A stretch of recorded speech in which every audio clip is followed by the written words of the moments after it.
सवाल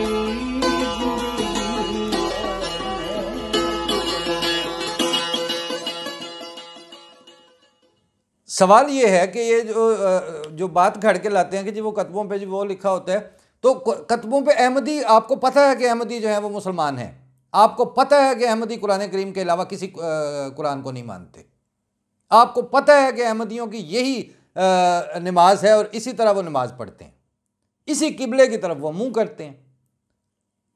तो क्या वजह है कि सारे थानों के SHO जो हैं वो अपने घर बैठे रहते हैं, अपने दफ्तर में बैठते हैं, वो तो नहीं जाके बैठते कि असर हो गई है तो जाके तो ध्यान करिए और अहमदी की तो नमाज तो नहीं पढ़ रहे।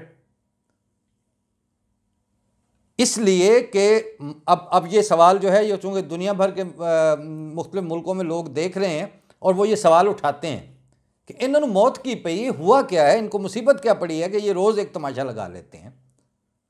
हालत इनकी और है, बारिशों के नतीजे में सैलाब आ जाए तो बंदे जो हैं वो उसमें गोडे गोडे क्या मतलब गले गले तक डूब रहे हैं, गाड़ियां उनकी वहाँ गर्क हो रही हैं, बच्चों को कैसे निकाल रहे हैं वहाँ से।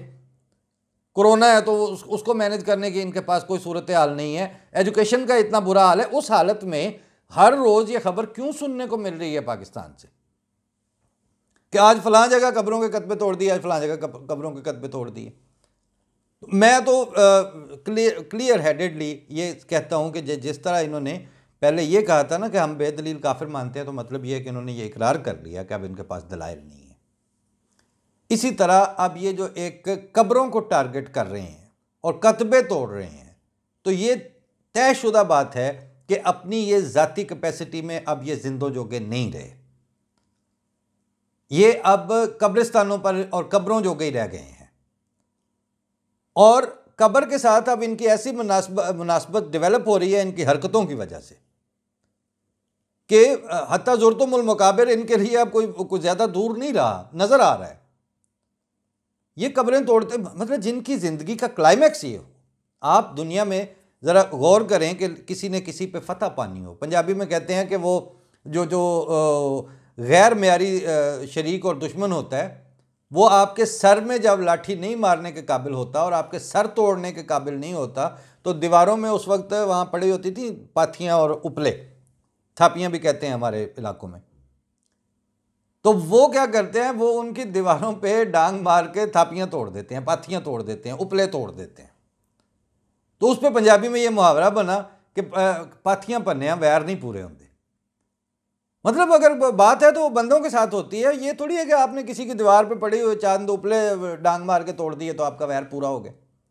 लेकिन जो इस तरह की हरकत कर जाते हैं आके, वो अपनी सतह बता जाते हैं कि वो अब खुद किस लेवल पे उतर चुके हैं और किस लेवल पे डिमोट हो चुके हैं। मुखालफत करने के लिए भी मतलब कोई सी सेंसिबिलिटी की सतह तो होनी चाहिए, जो नहीं है। लेकिन अब अगला सवाल है कि ये पुलिस साथ क्यों आती है। पुलिस आती है कि जी लॉ एंड ऑर्डर का मसला पैदा ना हो।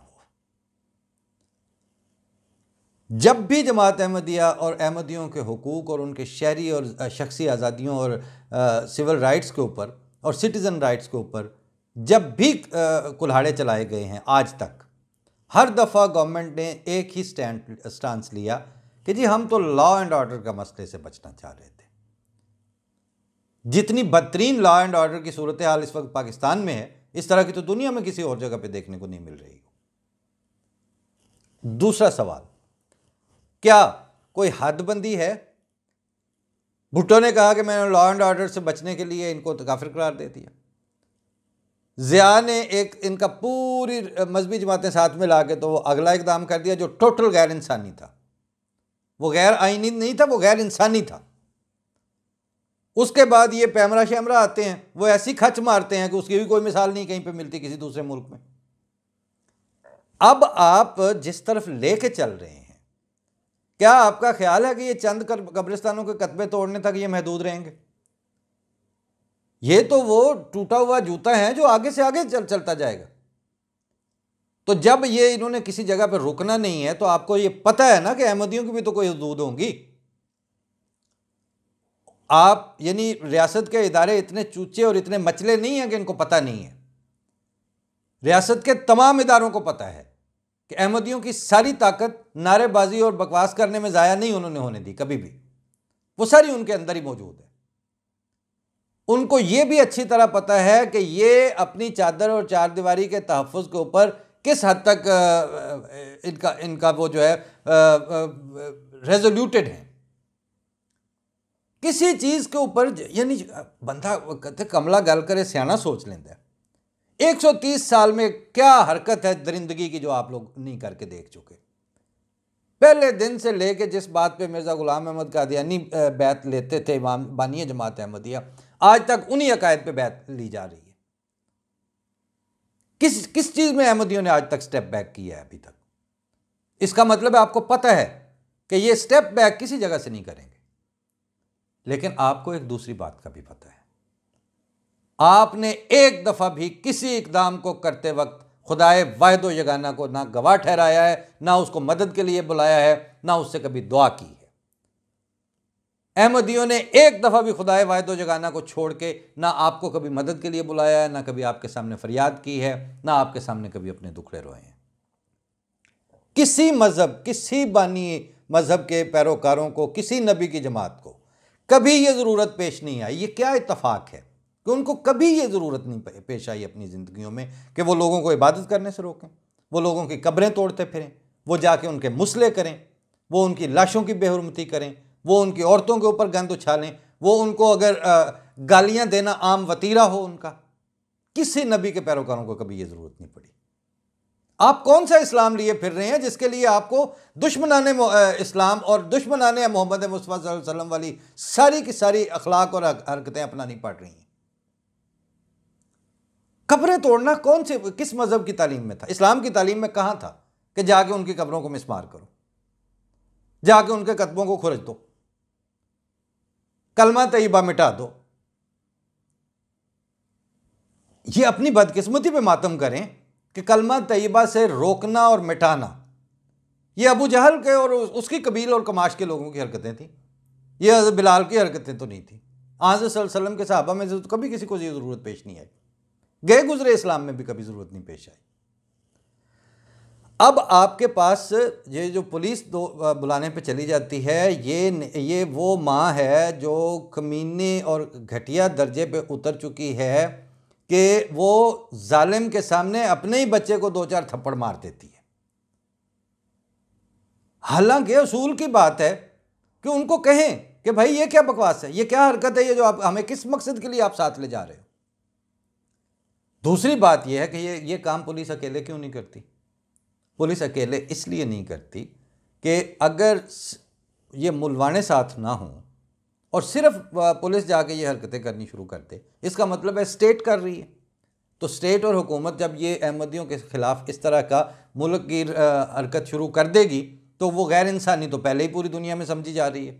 उसके बाद किस मुंह से किसके साथ क्या बात करेंगे आप? जहाँ तक इनकी दलेरियों का ताल्लुक़ है, आप ज़रा एक बात बता दें, किसी ने ये नोट किया कि जब से ये कश्मीर वाले मसले पे इंडिया ने जो फ़ैसला करके तो उसको साथ में ला लिया, आपकी हुकूमत को भी सांप सूंघ गया है, आपके मौलवियों को भी सांप सूंघा पड़ा है, आपका लश्कर तैयबा भी चुप है। आपको किसी तरफ से कोई हरकत होती नज़र आ रही है? बात यह है कि जहाँ पर जाके आपको अपनी जुर्रत दिखाने की ज़रूरत है, वहाँ आपका कोई इदारा भी जुर्रत नहीं दिखा सका। वो आपके हाथ से गया और आपने जाने दिया। और आपके बड़े बड़े जो थे जिनकी शाहरग होती थी वो अब किधर हैं सारे? तो इसका मतलब है आपकी शाहरग के ऊपर अगर कोई दुश्मन ने कानून साजी कर ली तो आपके जलाल और जुर्रत का यही लेवल है। अब आप अपने ख्याल में एक कमज़ोर अक़लियत के साथ, कमज़ोर लोगों के साथ, असल में उनकी कमज़ोरी उनका पुरअमन होना है। चूँकि उनके क्रेडेंशियल्स में ये लिखा हुआ है, नज़र आ रहा है कि वो पुरअमन हैं।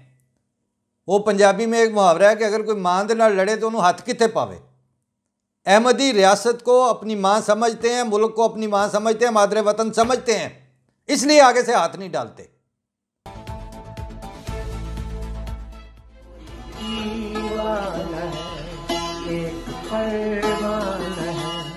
मैंने सब सुनी और